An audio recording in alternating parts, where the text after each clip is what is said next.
Hello, BFT here. Welcome back to the channel. If you're new here, welcome to the channel. And if you don't know what's been going on, I had a 2020 F450. It actually got towed to a dealership. It's got the 6.7 in it. And the high pressure fuel pump failed. And there's actually a video that I'll link down in the description, or I'll put it at the end of this video, of what happened with me going back and forth with that dealership. To kind of break it down a little bit, this is an update video, and then I'm going to show you the bill that I got, and I'm still very, very mad about it, and the way it went down should not have happened, okay? Me being a Ford tech, used to work at a Ford dealership. I actually in charge of a fleet now, so when they call me and tell me a whole bunch of stuff, red flags going up everywhere, okay?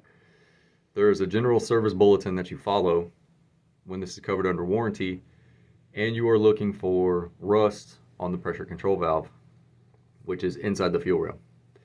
You are also looking for rust staining or rust particles on the volume control valve, which is on the high pressure fuel pump itself, okay? And I have pictures of that, and actually it's in the other video that I'll show you the pictures of that. And so the vehicle got towed there without my knowledge. I get a call from a dealership saying, hey, we got your vehicle here. It's not covered under warranty. We found a bunch of water in the fuel tank, and there's a bunch of rust. Okay. Send me pictures of why it's not covered under warranty. Send me pictures of the filler neck. Filler neck has nothing to do with it. Remember, we're looking at the VCV, which is the volume control valve, and the PCV, which is the pressure control valve. And I said, well, send me pictures of the water in the tank. Well, we can't because he had already, pulled the tank down, drained it, cleaned it, and put everything back together. Okay, send me pictures of the VCV. Pictures that he sent me, there was not a speck of rust on this thing. Okay. So I was like, well, I need to see this for myself. I go down to that dealership and I go talk to the service advisor. Hey, I need to see the volume control valve and I need to see the pressure control valve, because according to the GSB, which I was holding in my hand, this is actually covered under warranty. And he was like, yeah, it's contaminated. Contaminated with what? It's contaminated with metal. I know it's contaminated with metal because the fuel pump gave out. All right, so you're supposed to run fuel additive every fill up because diesel fuel alone is not enough to lubricate that high pressure fuel pump, that CP4, okay? But under warranty, Ford tells you not to run any fuel additives in the fuel. Kind of crazy, all right? Unless it's the Ford approved one that you get at the parts counter. We run fuel additive, okay? It's an injector clean, fuel system cleaner, and a lubricator all in one, okay? So I know there was no water in this thing. If there was as much water in there as they're telling me, the volume control valve, which is on the CP4 pump, should have a lot of rust around the screen. Well, it had none, okay? It had metal shavings, yes. And I said, well, I need to see the PCV, the pressure control valve. Oh, it's around here somewhere. As he's trying to look around for it, I look over the hood and I look down in there. And I'm like, you mean the one that's still screwed into the fuel rail that you haven't taken out to show me that there's rust on it? So how do you know if there's rust if you haven't taken it out yet? Okay. So at this point, I'm on the phone with one of my connections who used to do prior approval for diesel for Ford warranty. And he tells me to go up and talk to the service manager. So I go up, I introduce myself to the service manager. And as soon as I said, hey, I have a vehicle down there. As soon as I said I have a vehicle down there, the exact words out of his mouth were, yeah, it's not covered under warranty. First of all, you don't even know what I was going to ask you. Maybe I just wanted to talk to you about it. I could have just maybe wanted to introduce myself to you because when I get super duper busy, maybe I'll send you some business. But no, okay, you want to start the conversation off like that. Okay. Why is it not covered under warranty? Oh, it's contaminated with metal. I know this because the CP4 failed, okay? Yeah, everyone that we've sent in, it never gets covered under warranty, so we don't even send them in anymore. Remember that, okay? He says they don't send them in anymore for approval or anything like that to get covered under warranty because the previous ones that they have done, they didn't get covered under warranty, so they don't want to waste their time, okay? I said, dude, that's not how warranty works. Now, if you legitimately send this stuff in and it does not get covered under warranty, okay, I won't be angry at you because then it legitimately failed the GSB and, it failed warranty. But everything that I'm seeing, all the technicians that I've sent it to who do this for a living that still work at Ford, and my friend connection who was a prior approval diesel warranty technician, said that it's 100% warrantable. It should be covered under warranty. And then I get the information to call customer relations. So this being a fleet, I'm calling customer relations. While all this is going on, I get a bill for $18,640 something, and I'll show you the bill here in a minute. And I'm like, whoa, this is covered under warranty. So I talk to the guy at customer relations, Ford Fleet. I'll tell him what's going on. He says he'll look into it. Okay. I get a phone call and an email 3, 4, 5 days afterwards saying that it's not covered under warranty, that we're responsible for the bill. Okay. He calls me back just to verify that I got the email. I said, yeah, dude, I need to speak to your supervisor. This is her name. And I know you have 5 supervisors, but I'll speak to her. He says, well, I can't give you that information. I can just request that you speak to a supervisor. Like two weeks goes by. Finally, I get a phone call from one of his supervisors. And I keep telling him what's going on. This is where it gets really good.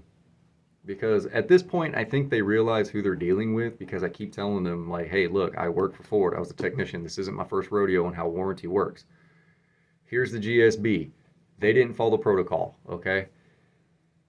And I shouldn't be stuck with an $18,000 bill. Now, if it legitimately fails and has rust on it and you have proof, which you did not give me, the dealership did not give me a fuel sample, they did not show me rust anywhere. They showed me a clean VCV valve and I took pictures of that myself. So basically, I have more proof than they did. And so it's escalated to this supervisor. There's only one more supervisor after that, which is his supervisor, who would be in charge of all of these people. And this guy emails me back and says, yeah, we got to go with what the dealership says. We have to take the technician's word on it. Okay, hang on. You're telling me that he did not send in any proof whatsoever. He did not fill out any warranty paperwork whatsoever on the computer. Okay, just emailing you back and forth or phone conversations tells you that it had rust in it and water. And you have to take his word for it. It doesn't work that way, my friend. And, being a technician, you can put, oh, I found water, I found rust, I found this, I found that. You can type that in the warranty line, okay, to get it to fail or not covered under warranty. So basically what happened was they see a fleet vehicle. Okay, this fleet has money.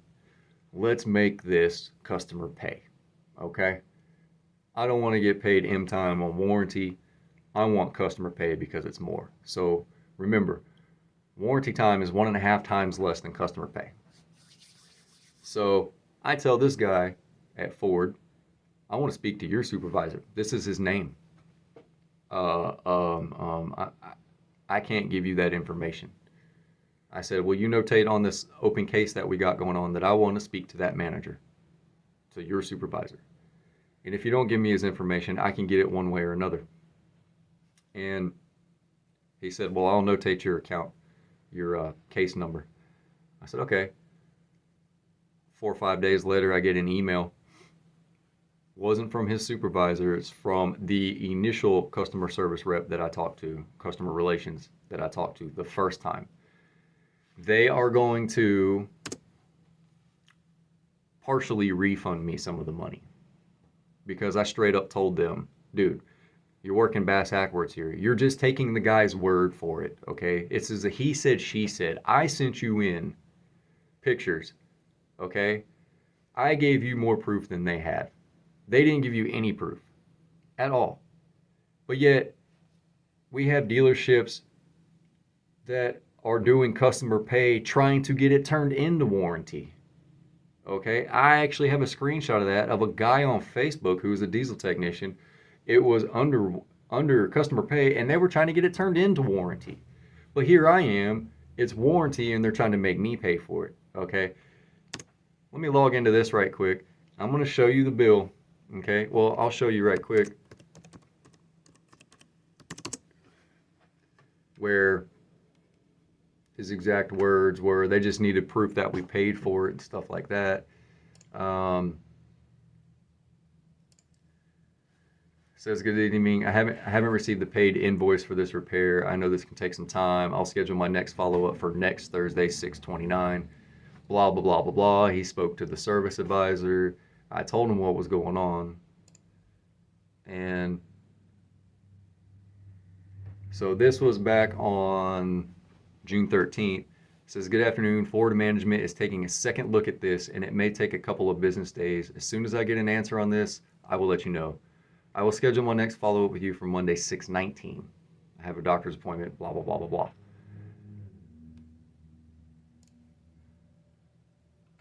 Then I get an email on 6/19. Good afternoon. Ford management has decided to make a partial refund on the fuel system replacement on this vehicle. The repair order you provided doesn't show that the repair was paid for. I believe you mentioned that you work for has an account and was billed. Can you please forward anything you have showing that the repair was paid for? Okay. So it has a PO number on it, and then they cut a check on Thursday, which would be, I think they cut a check on the 15th. So this is 4 days after they cut a check. It takes a little bit to receive the check. They're actually giving me, they need proof that I have a part, that I paid the bill so I can get a partial refund. Now, what does that partial refund mean? I have no idea. It could be 25%, it could be 1%, it could be 99%, I don't know. But something is better than nothing, okay? I went through all of this to arm you guys so you know what to deal with when you go into that dealership, okay? You want to see the volume control valve, you want to see the pressure control valve, you want a fuel sample, you want to see the fuel filter. Show me the water, show me the rust. Otherwise, put it back together and I'll take it somewhere else, okay? We know it's going to be contaminated with metal. Do not let them walk all over you, okay? How many other people have they done this to? I'm going to turn this around so you guys can see the bill. But I hope it's a pretty good chunk. He didn't specify how much of a refund that I'm getting, but it does say partial refund. Okay, so that's cool.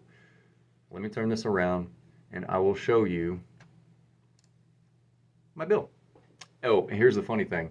It says, customer states the vehicle will not start. Customer states the vehicle was throwing several codes for a high pressure fuel system failure. Check-in advised. I didn't say anything to them, so whoever took it over there, the tow truck driver, maybe the fleet driver was with them, said it won't start. Okay. I don't know. Obviously the driver, because I didn't know that it was over there, so the driver couldn't have told him that it was throwing fuel pressure codes. So, diag, customer states the vehicle will not start, customer states vehicle is throwing codes, system failure, check and advise. And then the technician notes were, verified the concern, found DTC 2099, found metal in the fuel filter housing along with water and rust, cleaned the tank and lines, installed a new pump and filters, installed a new cooler, and installed a new fuel kit. Top off fluids and test drove. That's all the notes that he has. See, you can type anything you want to in there. It just says verified and found metal in the fuel filter housing along with water and rust. Where's the proof? You guys need the proof. I went through hell and back just to get a partial refund. Don't give up. Don't let them tell you that. I'm going to show you this bill so you can see how much this cost. And the reason I want to show you this is so you don't have to pay for it if it's covered under warranty. And then I'm going to show you something funny at the end of it. You guys know what ESP is, extended service protection. But okay, here we go. There we go. See? Look at this. Kit, fuel system, $6,108. Cinder and pump assembly, $637. These are all the parts. Parts, $7,287. Labor, $9,457. Other, $411. And total, $17,156. That's for parts and labor and miscellaneous. Okay. Ooh, look, got a free vehicle health checkup. Page 2. Document storage fee, $2.99 for them to store it on their computer. There's a service advisor, estimate. Oh look, check it out. On sale today. Be sure to ask us about incredible pricing on Ford ESP. Protect your vehicle. The plan can be tailored for you, was designed with you in mind. Really? But you wouldn't cover this under warranty? But you want me to buy ESP? Alright, here we go, look. Labor amount, parts amount, miscellaneous charges, total, tax, total bill. Look at that.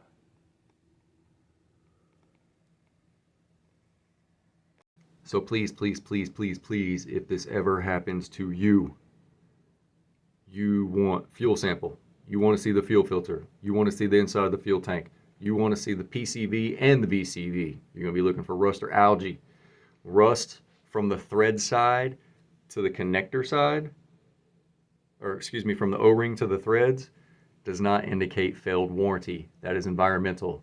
If it's rust from the O-ring to the inside on the fuel side, that would not be covered under warranty. That does mean that there is water in your system.